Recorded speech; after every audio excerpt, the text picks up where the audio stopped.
Hello friends, welcome to our YouTube channel. In this video, I'm gonna tell you about how to fix your hotspot problem. If your hotspot is not working and you just enable it, your net is not coming, it is showing no internet connection problem.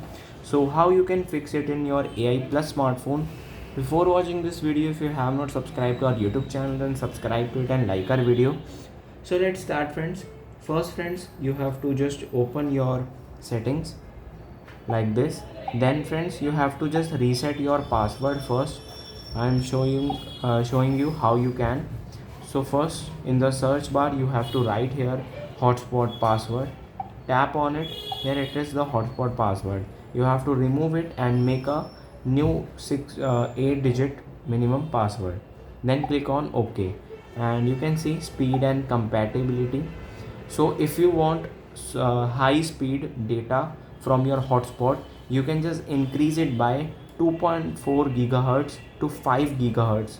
You can see in the preferred frequency, slower speeds compatibility with most devices, fast speed compatibility with many devices. So you can choose the 5 gigahertz for faster connectivity and increase in network speed. I hope you like this video. If you like this video, then subscribe to our YouTube channel for more helpful tips and tricks videos. See you next time.